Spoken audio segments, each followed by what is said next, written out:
ang mga kwento ng pag-ibig, kwento ng buhay at kwento ng pag-asa dito sa Barangay Love Stories. Love Stories.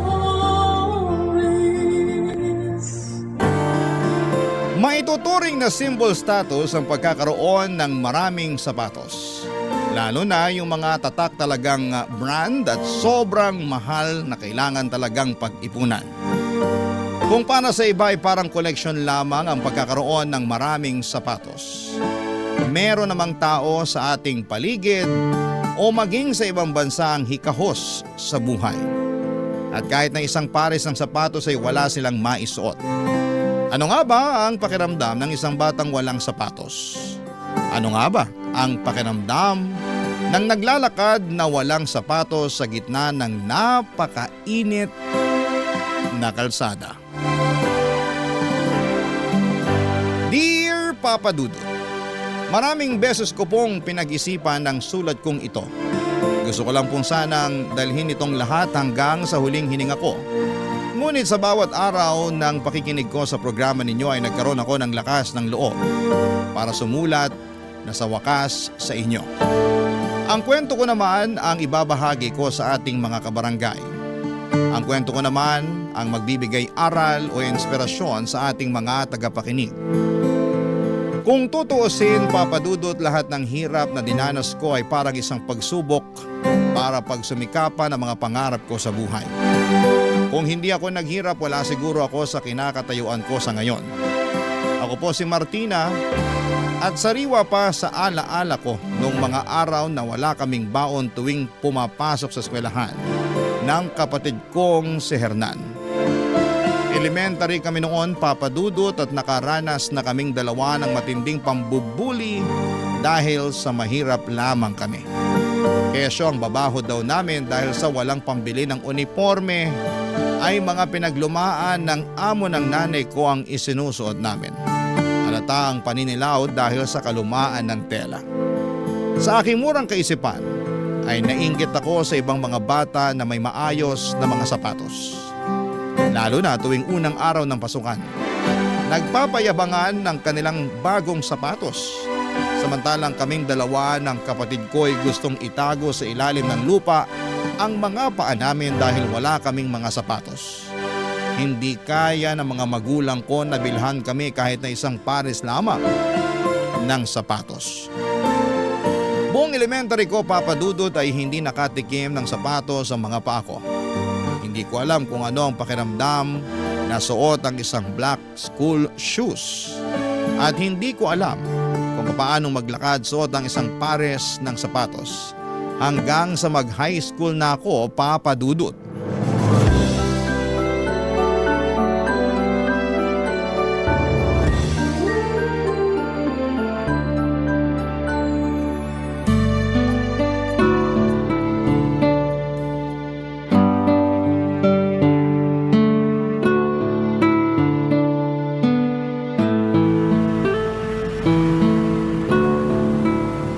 Bagay nga ang sapatos sa mga paa mo, Ate Martina.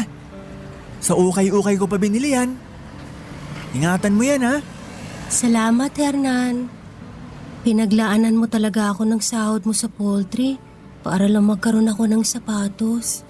Siyempre, para kapag maging teacher ka na, ako naman ang bibilhan mo ng sapatos. Yung tulad ng sa mga basketball player. Sana nga makapagtapos ako. Mangyayari yan. Naniniwala kong kaya mo yan, ate. Hindi ka na ibubuli nung Lisa Faye na yun dahil may sapatos ka na. Naninibago nga ako eh. Parang iba sa pakiramdam ang may sapatos habang naglalakad tayo. Hindi ko nararamdaman ang init at saka yung sakit ng mga bato sa lupa. Ganito pala kapag may sapatos. Mawawala ng kalyo sa paa mo niyan, ate. Okay ka lang ba talaga sa trabaho mo sa poultry, Hernan? Oo naman. Masaya din kaya yun nagpapakain ka ng mga manok.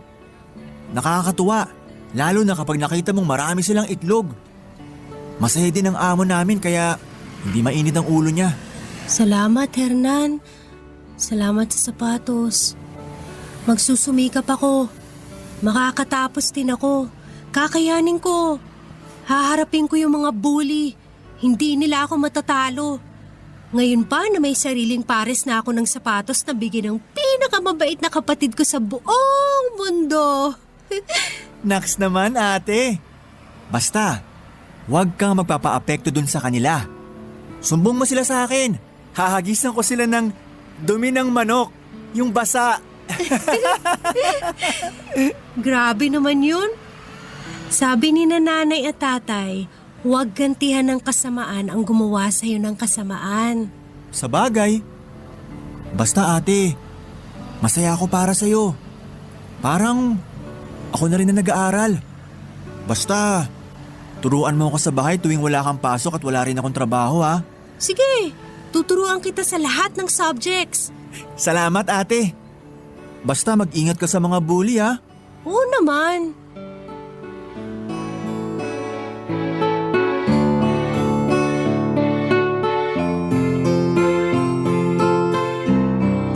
Natuto akong lumaban kay Lisa Fe at sa iba pang kaklase. Ito ba, Liza Fe? Sapatos. Alam kong sapatos, pero bakit ang pangit? Nagkasapatos ka nga, ang pangit naman. Wala ka na bang ibang nakita kundi ako? Hindi naman ang aanong sapatos ko sa'yo ah. Para sa akin, hindi pangit yung sapatos ko dahil bigay ito ng kapatid ko. Mukhang galing sa kung sinong patay at ninakaw mo sa kabaong yung sapatos mo. Yuck! Pwede ba tigilan mo na ako? Nung wala akong sapatos mula elementary, parati mo na akong inaaway dahil sa mahirap lang ako dahil wala akong sapatos. Ngayong may sapatos na ako, humahanap ka pa rin na pwede mong ibuli sa akin? Ano ngayon kung pangit? Hindi ko to ninakaw at hindi to galing sa patay. Oo, okay lang to.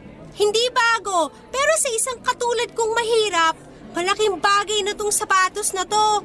Ang drama-drama mo naman? Huwag mo na nga akong laitin kasi hindi mo alam kung anong hirap namin para lang makapasok dito araw-araw. Eh di wag ka nang pumasok para wala nang mabahong katulad mo. Ito ang tatandaan mo, Liza Fe. Hindi parating nasa taas ang ikot ng gulong. Sana hindi mo maranasan ang pag-ikot nito sa baba. Masyado kang mapagmataas. Ikasasayaw mo ba talagang parating namimintas, ha?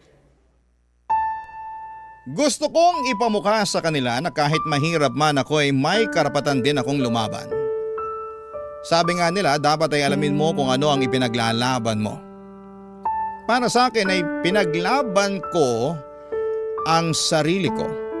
Ipinaglaban ko na ituring akong tao. Na walang kinalaman ang estado ng buhay para ituring kang isang basura. Lumipas pa ang ilang buwan ay umaligid sa akin si James. Gusto niya akong ligawan at doon ko unang naramdaman na may value din pala ako. Na kahit mahirap lang ako ay may magkakagusto rin pala sa katulad ko pero pinipigilan ko lamang ang sarili ko.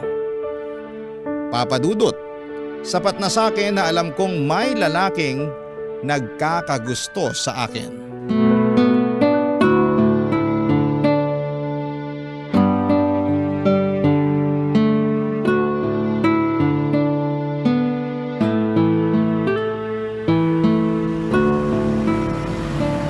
Martina! Martina! Hintay lang. Sandali. Ibibigay sana ako sa'yo eh. Ano yun, James? Ito oh. Bulaklak. Martina, sagutin mo na ako. Alam mo naman na gustong gusto kita, di ba? James, ibigay mo na lang yan sa iba. Pero Martina, alam mo naman na ikaw talaga ang gusto ko eh. Ilang buwan na kitang sinusuyo. Tanggapin mo na sana yung pag-ibig ko. Gustong gusto talaga kitang maging girlfriend, Martina. Sorry talaga, James. Ayoko pa magka-boyfriend. Gusto ko pa makapagtapos ng pag-aaral. Alam mo naman na mahirap lang kami, di ba? Magkaibang bagay naman yung gusto mong makatapos sa pag-aaral tsaka yung pag-ibig ko eh. Pangako, hindi kita guguluhin sa pag-aaral mo. Bibigyan pa nga kita ng inspirasyon kung pahihintulutan mo ako eh. Promise, hindi ako magiging hadlang sa mga pangarap mo. Susuportahan pa kita. Salamat, James, pero buo ang desisyon ko. Gusto ko muna makapagtapos ng pag-aaral bago ako pumasok sa isang relasyon. Sige na, paparating na yung kapatid ko. Umalis ka na, please. Kung yan talaga ang gusto mo.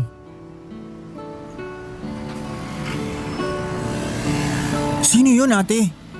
Ah, kaklase ko. Bakit parang... Umiiyak ka ba, ate? Tapat ako sa'yo, Hernan. Wala akong tinatago. Gusto ko lahat ng nangyayari sa akin kinukwento ko. Nanliligaw sa akin si James pero ayokong tanggapin ang pag-ibig niya kasi hindi ako handa. Wala akong karapatang umibig. Walang karapatang umibig ang isang tulad kong mahirap. Kailangan kong makapagtapos. Tama, ate. Magtapos ka muna. Pero mali yung sinabi mong walang karapatang umibig ang tulad nating mahirap. Alam mo lang kung anong prioridad mo sa ngayon.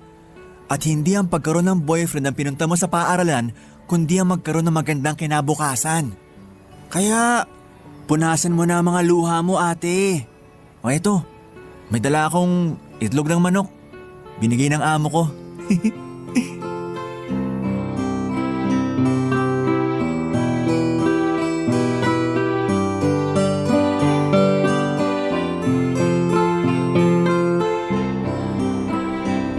Ano yung nababalitaan ko na nililigawan ka ni James? Totoo ba yung balitang yon? Magtapat ka nga sa akin, Martina. Bakit mo gustong malaman? Yung tanong ko ang sagutin mo, hampas lupa. Oo, nililigawan nga ako ni James. Ano naman ngayon? Sumusobra ka na! Ano ba? Bitiwan mo ako! Maraming beses mo na akong kinakante. Ito ang tandaan mo. Aangat din ako sa buhay, Lisa Fe. At kung darating ang araw na yun, sisiguraduhin ko maghaharap tayo at hindi mo na ako matatawag pang hampas lupa. Wala kang mararating sa buhay! Wala! Iba pa rin talaga siguro ang turing ng tao sa akin kung medyo nakakaangat ako sa buhay. May magandang sapatos at hindi tulad ng suot kong galing sa ukay-ukay. Tama ba si Lisa Fe na wala akong karapatan na may marating sa buhay? Kailangan ko bang magpatalo sa kanya at tuluyang isuko ang pangarap na makatikim ng kaginhawahan sa buhay ko? Bakit ang sama-sama ng mundo sa isang katulad kong dukha? Hindi pwedeng umibig dahil takot na mas lalong manatiling nasa lugmok at putikan ang buhay.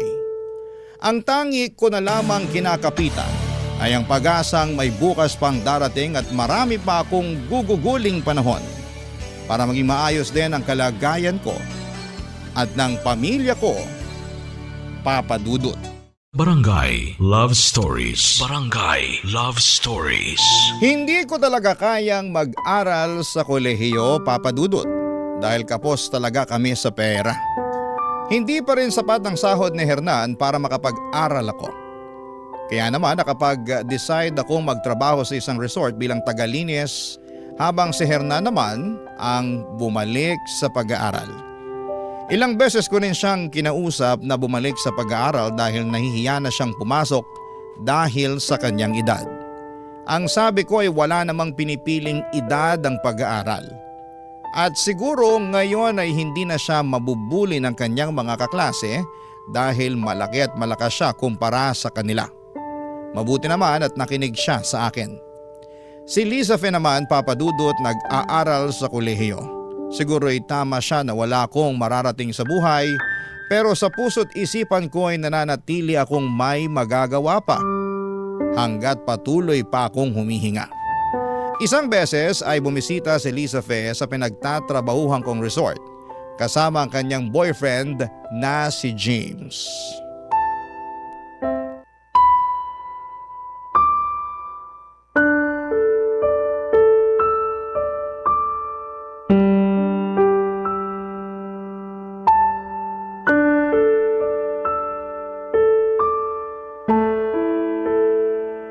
Dito ka pala nagtatrabaho.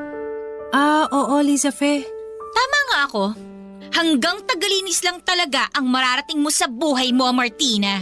Lisa Fe, hanggang dito ba naman ayaw mo pa rin akong tantanan, ha? Bakit? Aawayin mo ba ako, ha? Baka gusto mong ipasisanti kita dito sa resort. Ganyan ba talaga kalaki ang galit mo sa mga tulad ko mahihirap? Nakakairita ka kasing tingnan eh.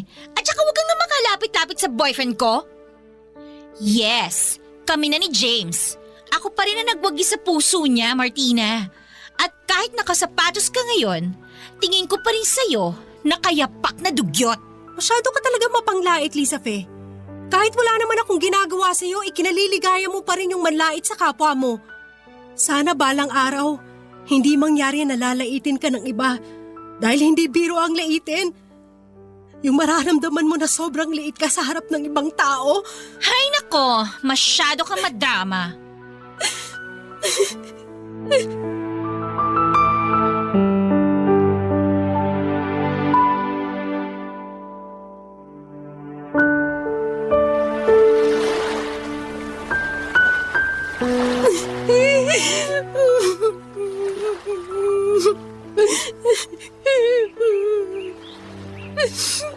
Bakit ba ang sama-sama mo? Oh, Martina? James? Dito ka pala nagtatrabaho? Oo. Mas lalo kang gumaganda. Pero bakit ka umiiyak? Hindi. Napuwing lang ako ng buhangin. Sige maiwan na kita. Teka lang muna sandali. Kakasimula pa lang natin mag-usap eh. Iiwan mo na ako agad. Magkwentuhan na muna tayo. Baka makita tayo ni Lisa Fe, magalit pa yun sa akin. Nagpapahinga ngayon yun sa kwarto namin. Bigla raw kasing sumakit yung ulo niya. Kaya pwede tayo magkwentuhan. Alam mo, namiss kita. Martina, parati kitang iniisip. Kalimutan mo na ako, James. Alam kong mahirap ang buhay para sa'yo. Siguro naman, hindi mo tatanggihan ang alok ko sa'yo ngayon. James, hindi ko kayang tanggapin ang pag-ibig mo. Tulad ng sinabi ko sa'yo noon. Tsaka, may girlfriend ka na. Si Lisa Fe. Nako, hindi ganun. Martina, makinig ka sa aking mabuti. May pera ako. Kaya kong magbigay sa'yo. Gusto kong maangkin ka kahit isang gabi lang. Ano? Magbabayad naman ako eh. Magkano ka ba? Malaki ang allowance na binibigay sa akin ng parents ko. Alam ko na kailangan mo ng pera. Hindi ko kailangan magpakababa at ibenta ang sarili ko para lang sa pera.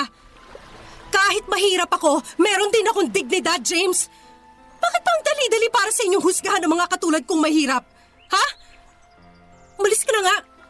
Umalis ka sa harapan ko. Sobra ako na insulto sa sinabi ni James sa akin, Papa Dudut. Porket mahirap lamang ako ay kaya na niya akong pasunurin sa gusto niyang kababuyan para lamang sa pera. Naiinis ako ng sobra sa kanya, yung tinatago kong pagmamahal sa kanya ay biglang nawala at napalitan ng pagkagalit. Iba pa rin kapag may perang isang tao. Akala talaga nila ay mabibili nila lahat ng gusto nila at kaya nilang bilhin ng puri at dignidad ng isang tao na isang kahig isang tuka ang kalagayan sa buhay.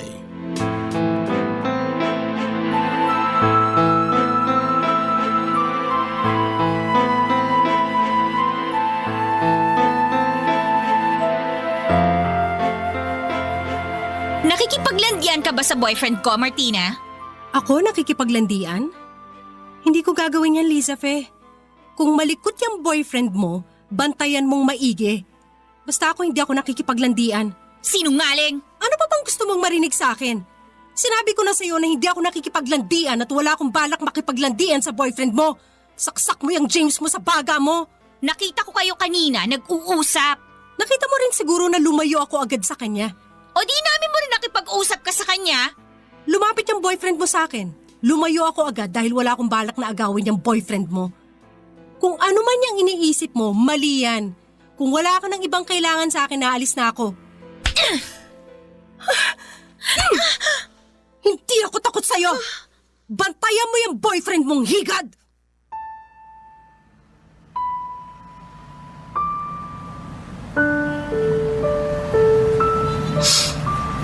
Umiiyak ka ba, ate? Namumugto ang mga mata mo ah. Wala to. Kumusta ang pag-aaral mo? Ang gandang mag-aral, ate. Sana makatungtong tayo sa koleyo. Ate, kapag tapos na ako ng high school, ikaw naman ulit mag-aral sa college ah. Siguro makakahanap na ako ng trabaho na may mataas na sahod. Mag-ipon ka lang ngayon. Ay, salamat sa tulong mo sa akin at sa mga kapatid natin. Kailangan natin ng edukasyon, Hernan, para hindi tayo kutiin ng ibang tao. Gusto kong umangat tayo sa buhay at magkaroon man lang tayo ng matinong pares ng sapatos. Oo nga. Kahit butas-butas na tong sapatos ko ngayon, huwag mo nang pansinin ate. Huwag mo akong alalahanin. Hernan, ipangako mo sa akin na magsusumikap ka sa pag-aaral ha. Kapag may pagkakataon, mag-aral tayo sa kolehiyo. Ano bang gusto mo maging? Pulis, gusto kong hulihin yung mga bully. Sana maging pulis ka nga. Eh ikaw ate, Teacher, yung binabantayan din ng mga bata na hindi mabuli sa loob ng eskwelahan. sana makapasok tayo ng kolehiyo. Pati ang mga kapatid natin. Nagpapasalamat ako dahil alam kong may pumapawi sa mga luha ko. Ang kapatid kong si Hernan ay parating nandyan para damayan ako. Hindi ko na sinabi ang tungkol kay James, Papa Dudut. Ang gusto ko lang mangyari ay makaipon ako at makapag-aral at para maitaguyod ang sarili ko. Sana kahit si Hernan ay ganoon din. Ang tanging solusyon para tuluyang irespeto ang aming pagkatao ng ibang tao ay ang maging professional kami. Napakahirap. Hindi biro ang kailangan naming lampasan para makuha ang respetong hinihingi namin. Sa mga katulad kong hirap sa buhay na tanging inaalala, ay ang pang-araw-araw ay hindi madali ang pagtuunan ang para sa kinabukasan. Dasal ko lang na walang magkakasakit sa pamilya ko. Maging maginhawa din kaya ang buhay ko. At hindi na kailanman kaya pang laitin ng tulad ni Elizabeth o maliitin ang katulad ni James, Papa Dudut. Barangay Love Stories. Barangay Love Stories. Nagpatuloy ako sa pagtatrabaho ko sa resort, Papa Dudut. Nag-ipon ng pera kapag may sobra para kapag okay na ang ipon ay pwede nang makapag-aral muli. Pero pinanghihinaan ako ng loob dahil ang hirap palang ipunin ng napakalaking perang kailangan para makapag-aral sa kolehiyo. Sa pagtatrabaho ko sa resort ay may isang European na lalaki akong nakilala na naging guest namin. Parati niya akong sinusundan, Papa Dudut. At sinabi niya sa akin na gusto niya ako. Pinag-iisipan kong mabuti ang alok niya na pakasalan ako at manirahan kami sa kanilang bansa. Ipinangako niyang tutulungan niya ang mga kapatid ko para mag-aral dahil sinabi ko sa kanyang dahilan kung bakit ako nabubuhay sa araw-araw. Pinaghalong awa at pagmamahal ang nararamdaman niya sa akin. Pinaghalong pagmamahal at pasasalamat naman ang ibinigay ko sa kanya, Papa Dudut. Napakabait niya. Siya siguro ang pinadala ng langit para maisakatuparan ang lahat ng dasal ko. Hindi man maganda ang mag-isip ng masama sa kapwa pero noong mga panahon na yon ay nasa isip ko talaga na makagaganti na ako sa mga taong umalipusta sa akin. Naging maganda ang buhay ko sa Europa at naging maayos din ang buhay ng pamilya ko sa Pilipinas. Dahil nakakapag-aral na ang lahat ng mga kapatid ko at hindi iniintindi ang gastusin. After 15 years, ay umuwi ako sa bansa.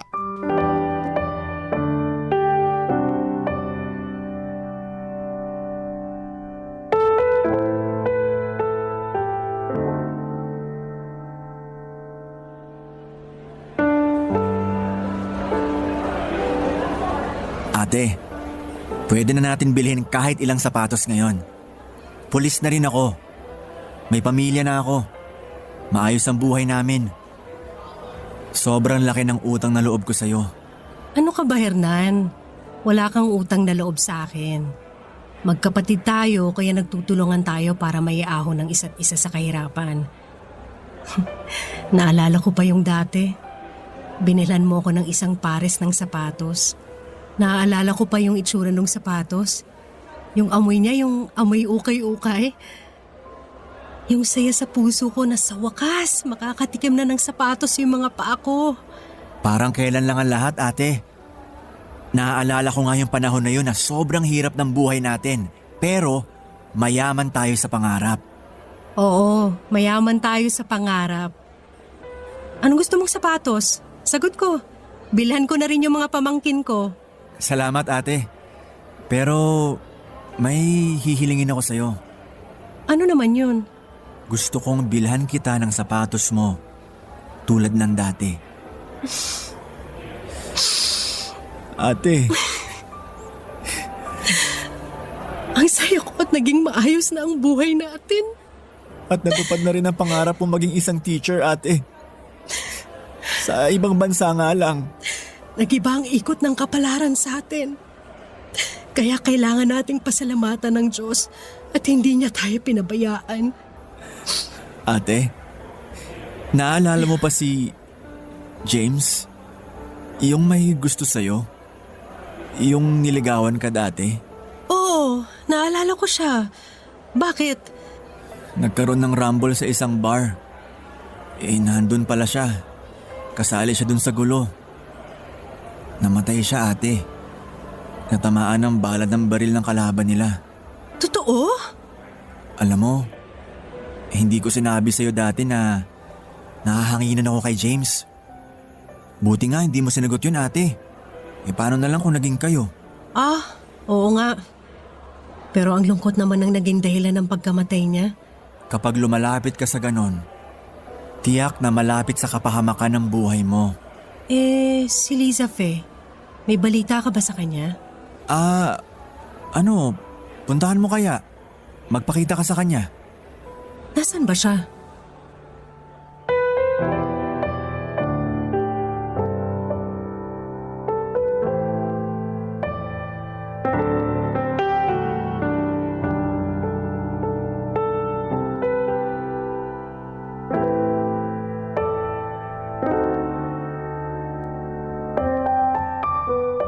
Nalaman kong hindi pala nakatapos si Liza Fe ng kolehiyo, Papa Dudut, dahil nabuntis ito ni James. Lingid pala sa kaalaman ni Liza Fe ay meron ding ibang girlfriend si James at naunang nabuntis sa kanya na pinangakuan ng kasal ni James. Simula noon ay naging iba-iba na ang karelasyon ni Liza Fe at nagkaroon siya ng maraming anak sa iba't ibang lalaki. Naghirap sa buhay si Liza Fe dahil wala rin siyang nakukuhang tulong sa mga lalaking nakasama niya. Nagtatrabaho siya ngayon si Liza Fe sa dating resort na pinagtatrabahuhan ko bilang isang waitress sa restaurant ng resort. Ayaw ko sanang pumunta doon pero yon ang piniling venue para sa birthday party ng anak ni Hernan. Kaya pumunta na rin ako at nag-cruise muli ang aming mundo ni Liza Fe.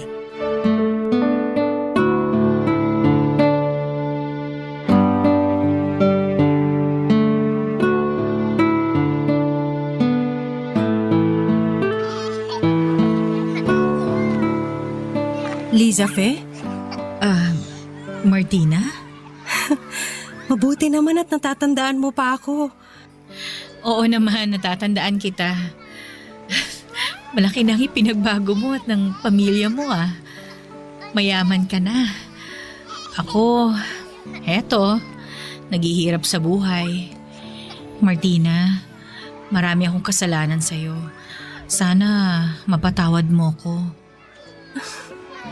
Liza Fe, matagal na kitang pinatawad.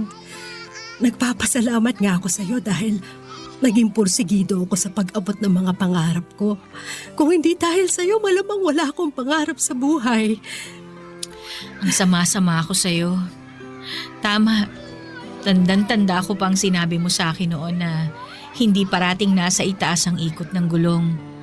Masyado akong mapagmataas. Hindi ko inisip na mararanasan ko yung pag-ikot ng gulong ng kapalaran sa ibaba. Naalala ko pa na wala kang sapatos noon na pumapasok. Pinagtatawanan kita.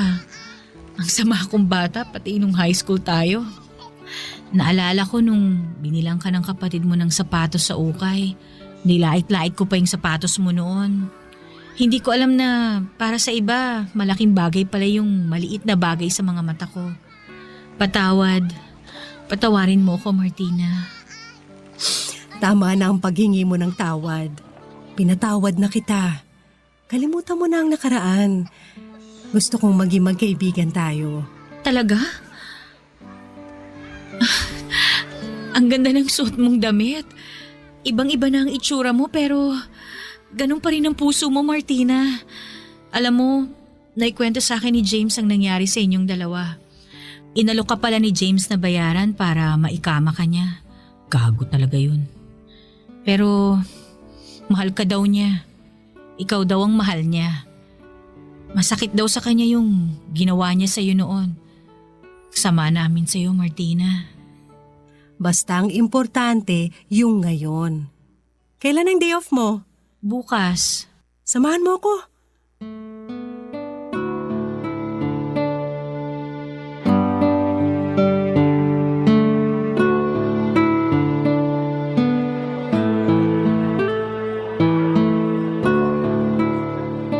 Bakit tayo nandito?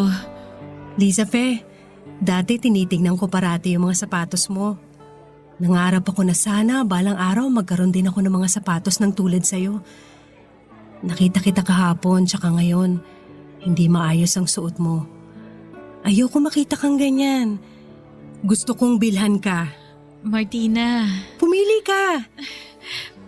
hindi ko deserve yung ganito, Martina. Ano ka ba? Magkaibigan tayo. Sige na. Gusto mo to? Kasi gusto ko rin to. Gusto kong bumili ng dalawa para pareho tayo. Bakit ba ang bait-bait mo? Sa totoo lang, kinamumuhian talaga kita noon eh. Pero dati yun. Gusto kong tuluyang mawala ang peklat ng nakaraan. Gusto kong palitan ng magagandang ala-alang tungkol sa'yo. Gusto kong lumaya sa nakaraan. Martina, Pinatatag mo ako noon. Kaya nung nandun ako sa Europe, malakas na yung loob ko sa lahat ng mga hamon. Pinatibay mo yung puso ko. Ano? Biling ko na to. salamat.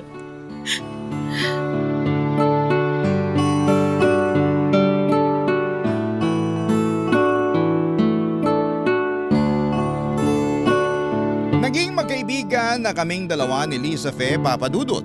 Ang dating parang aso't pusa ay sobrang malapit na sa isa't isa.